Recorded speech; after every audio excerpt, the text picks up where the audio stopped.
Esta é a situação hoje no Brasil. O senhor tem medo de Alexandre de Moraes. Todos aqui têm medo de Alexandre de Moraes.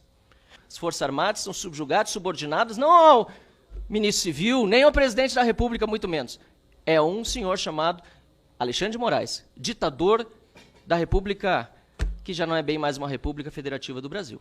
Se minha primeira intervenção foi um desabafo bastante veemente, essa segunda é de tristeza, porque eu vi, na verdade, tanto o ministro como o comandante corroborando com a fala inicial que fiz, confirmando o que justamente eu havia dito. As matérias da imprensa traziam que houve informação dada. Eu não passei disso, eu mostrei as manchetes. Se há incoerências no texto, podem ser acusadas, mas aquilo que foi dito pela imprensa foi confirmado, assim como o próprio comandante Tomás, da mesma forma, disse que se consultou sim com o ministro Alexandre de Moraes. E aí eu me pergunto, qual é a função hoje do STF, do Supremo Tribunal Federal, se é virar fonte de consulta de comandante do Exército. Comandante do Exército, no máximo, vai se consultar com a Justiça Militar. Conversa institucional, que negócio é esse? O juiz fala nos autos. E aí não vai uma crítica, a Vossa Senhoria está atuando dentro. Também vai, de certa forma, mas para atenuar um pouco, vai dentro do que está acontecendo hoje no Brasil. Ministro fala o tempo todo, a entrevista o tempo todo, fala fora dos autos.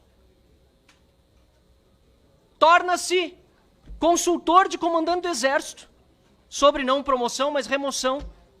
Você tem cabimento um negócio desse? Olha que está sujeito hoje o Exército Brasileiro às Forças Armadas. A sujeição das Forças Armadas hoje não é a lei, não é a Constituição. Como disse o ministro, ordem judicial cumpre se decidimos cumprir a ordem. O problema é que a ordem judicial é ilegal, deputado Crisóstomo. É inconstitucional. Então, o que o Exército está fazendo, o que o Ministério da Defesa está fazendo, é obedecendo a Alexandre de Moraes. É Alexandre de Moraes que manda nas Forças Armadas brasileiras. Não é a Constituição, não é a legislação, não é a lei que vale, porque vocês sabem, uma coisa que eu posso dizer em elogio ao senhor, General Tomás, o senhor é inteligente. O senhor é tão inteligente que sabe que o que está acontecendo aqui é uma maquiagem. É um simulacro de devido processo legal.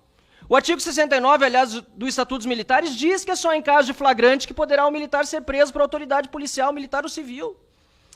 O senhor sabe que mesmo o caso, fora do contexto que o senhor citou aqui, teve participação, pelo menos, de coordenação do Exército. Esse negócio de entrar na Vila Militar, como fizeram, para fazer busca e apreensão, o senhor sabe que é absurdo, o senhor é inteligente. O senhor sabe que é ilegal. O senhor sabe que é inconstitucional. E o senhor sabe que está obedecendo a ordem de Alexandre de Moraes, desrespeitando a Constituição. Esta é a situação hoje no Brasil. O senhor tem medo de Alexandre de Moraes. Todos aqui têm medo de Alexandre de Moraes.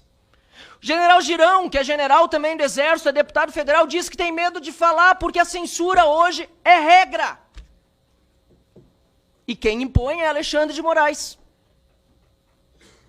Eu sinto muito vê-lo fardado assim e os demais, tendo de ouvir eu dizer um reles deputado federal, eleito pelo meu estado do Rio Grande do Sul, a quem represento, com muita honra os eleitores, 256 mil que votaram em mim, mas só um deputado federal dentro de 513. Mas eu sinto muito por fazê-lo ouvir de que o senhor tem medo de Alexandre de Moraes. Mas qual é a outra explicação? O senhor é cúmplice? Espero que não. Espero que não. Porque o que está sendo feito, o senhor disse que nunca falou algo contra um subordinado seu. Mas e os colegas de caserna? Um deles preso, ilegal, inconstitucionalmente, sofrendo as agruras do cárcere, privado do convívio com sua família. General Heleno, não lhe comove? Os demais generais, almirantes também. Essa é a situação que nós vivemos no Brasil e desculpem-me as palavras duras que são palavras talvez apenas e quem sabe serei censurado, perseguido, humilhado, não me importa. Não me importa, porque precisa ter alguém para dizer o que está acontecendo. Para dizer, porque saber todos sabem. Os senhores podem até dizer outras coisas. O ministro Monteiro Filho, José Múcio, disse também, né? Dentro da narrativa do governo, entendo, o senhor é parte do governo. Que a polícia do Distrito Federal demorou a chegar. O senhor sabe que não foi assim. A Força Nacional estava parada de prontidão do lado do Ministério da Justiça, não foi utilizada. O governo contribuiu. G. Dias, Gonçalves Dias. Onde viu? Onde está? Ninguém sabe, ninguém viu.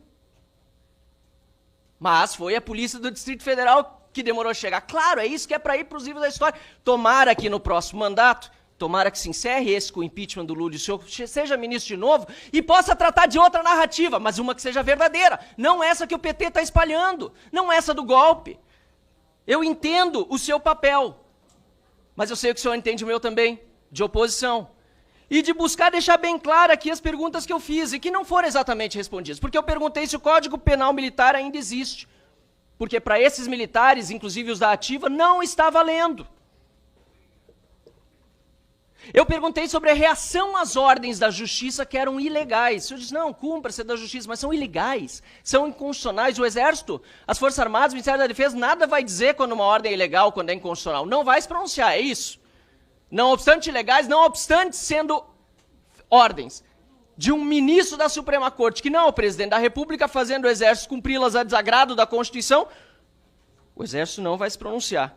E se o problema é Senado, por exemplo, tem assessor parlamentar que chega, tem presidente do Senado, tem membro do Senado para lá conversar para fazer isso, o impeachment de um ministro, ou pelo menos a contenção da corte acontecer por meio daquele parlamento, daquele lado de lá.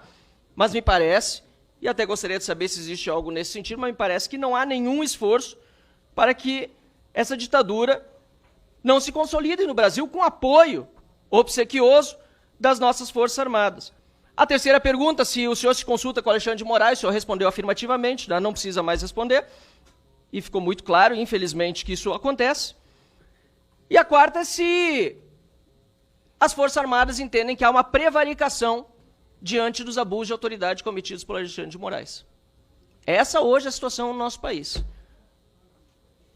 E o senhor é inteligente, o senhor sabe disso. O senhor pode me responder outras coisas, pode tergiversar, sair por aqui, sair por ali, mas essa é a situação hoje no nosso Brasil.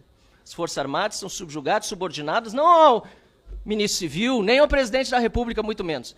É um senhor chamado Alexandre de Moraes, ditador da República, que já não é bem mais uma República Federativa do Brasil.